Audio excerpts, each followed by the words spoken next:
next story coming up, Paul, we've got a bit of Marvel news. So, Marvel have announced they are coming to Comic-Con 2024.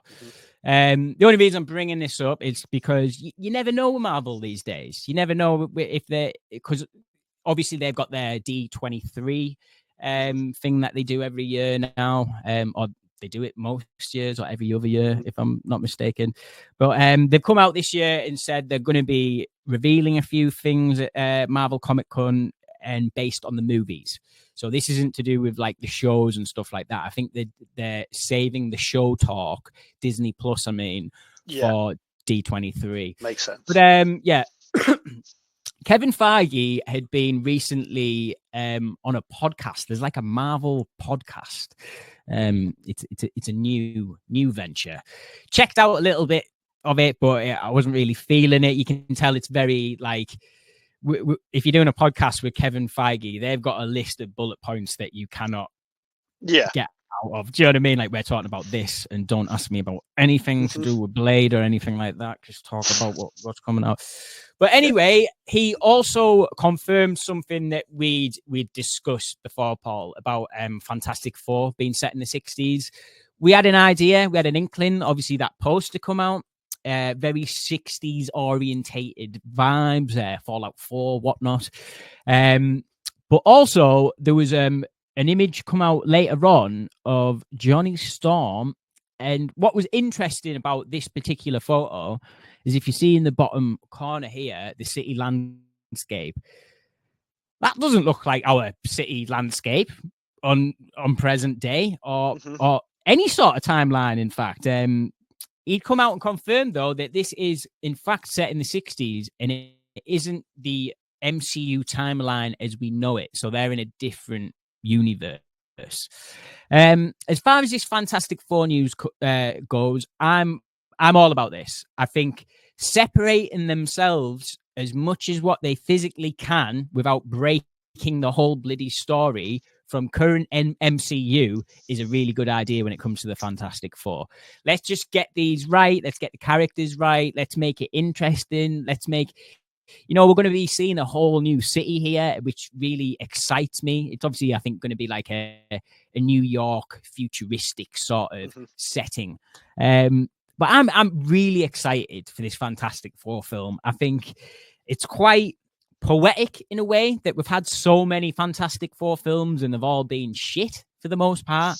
The MCU have got the reins on it now, and they all seem like they're really cooking something special up here, definitely. And Ralph Ineson, who's playing Galactus in the film, come out recently and said, yeah, the script's looking fantastic, folks. Obviously, no pun intended. Yeah. Oh my God, I didn't even really did that there. But there was also, we have got A Quiet Place Day One out in theaters at the moment. So we've obviously got, is it Joe Quill? Am I getting that right, Paul? We'll go with that. Yeah, Joe Quill. I'll go for that one for now. Yeah, the guy out of Stranger Things. The guy out of Strange Things. He's getting interviewed. Obviously, a lot of questions popping up. Joseph Quinn. Is it? Joseph Quinn. Yes, that sounds more right. Yeah, he's come out obviously getting questioned about Fantastic Four, as you would. Just says, it's in the bag. I'm practicing my flame on. We're gonna get it done, and I feel really confident that they are going to get it done. But Paul, I'll pass it over to you, mate. What do you think about? We're definitely in the 60s for Fantastic Four, set in a different timeline, and Marvel are coming to Comic-Con this year. First, I'll get your thoughts on this new Fantastic Four news. Yeah, I mean, I sort of expect. Have you seen the Marvels yet? Yes. So you know how it ends, the after credit scene where Monica Rambeau's in a different universe with the X-Men. I believe the Fantastic Four are going to be in that same universe. In that one? I think so, yeah. I think that's going to take. I think all going forward is going to take place in that new universe. Or at least Fantastic Four and X-Men. I think that's sort of the catalyst of how to make it work without you going, well, where the hell have these guys been for Good point. 10 years. Good point. Maybe that's just pure speculation. That might not happen at all. But there's a reason they introduced the X-Men in that sort of alternate timeline where Monica Rambeau goes into that black or whatever you want to call it, the end of the Marvels, and obviously where she sees Beast and all that. So yeah, that's where I'm predicting the Fantastic Four is going to be in that universe as well, just for it to work. It's like you said, set in the 60s, but in sort of like a futuristic 60s sort of thing, sort of a bit like Fallout. That sort of it's going to have that sort of feel to it, that sort of retro futuristic retro realism.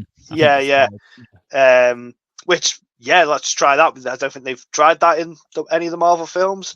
It fits the Fantastic Four to a degree because it I feel like it's going to have that sort of WandaVision flavor to it, where it's sort of like a family sitcom maybe vibes to a degree to it. It has that in the comics and in the earlier movies, that sort of just family vibe to it.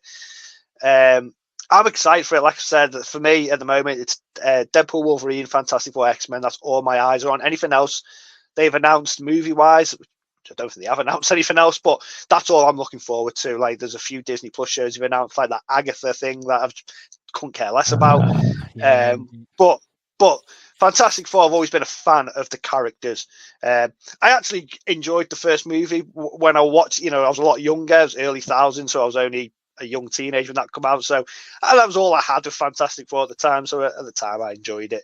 But I've always been a fan of the characters. But I'm looking forward to seeing what they can do with today's technology, with how they can make comic book movies now. I think it's going to be awesome. Then coming back to Comic-Con. Yeah, what we're going to see? That makes sense. That Marvel, they know that they're dipping at the moment. They know. Kevin Feige knows. He's not stupid. They're not stupid. They're multi-billion-dollar business people. They know when they're not making enough money. They know when they need to start making money again that they want to make. So to go to the biggest comic convention on planet Earth, put your stamp back on it, like we are. Like Marvel Comics is the biggest comic company in the world. Up there with DC, they're the two big heavy hitters. To come back to Comic-Con 2024 and go, right, we're back. This is what we're bringing you. Makes sense. Like, get them in Hall H.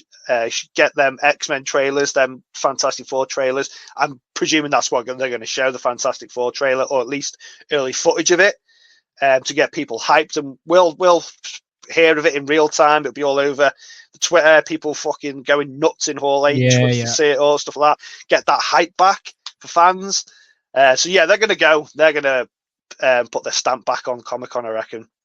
Yeah, I think it'll be a double whammy. So I reckon, I honestly think they'll just show Deadpool and Wolverine in full. Could get an X-Men cast announcement as well. Mate, that is something that I'd love to see, but I honestly don't think we're done with the old Fox lot just yet. Okay. No.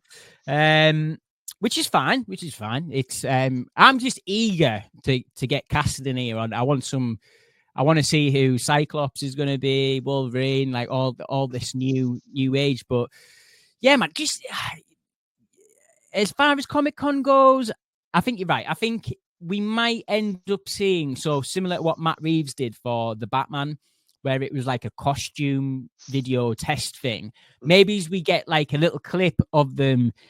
It'd be great if we could see like a real life shot of, the first poster that they released where they're in like that living room. Mm-hmm. If we could see them in that living room, just like a tiny little clip, just to get us a bit more jazzed for it. But yeah, you are right. I think this is Marvel saying, look, we know the last couple of years has been a bit rough. We know people are looking at us with one eye open at the moment, saying he was all right. He's got this in the bag. But I think they're coming back to Comic-Cons, like you said, to show that they are the boys still. And I want to get excited again. I do. With Marvel at the moment, I think I've said this on a previous stream. I'm always going to check out Marvel product. I love Marvel comics. I love this shit. But it has the last couple of movies. I've just been going just because it is. I'm not going because of biting at the teeth to see the film. I'm going to watch it because it's a Marvel movie. I want to go back into a Marvel movie excited, I cannot wait. I cannot wait for this day to end. I cannot wait for this week to end so I can go and watch this new film. Haven't had that for a very long. I've not had that. I didn't even have that with Guardians 3. I think the last time I had that was Spider-Man Far From Home, No Way Home, whichever one it is. No Way Home, yeah. No Way Home, Same. yeah.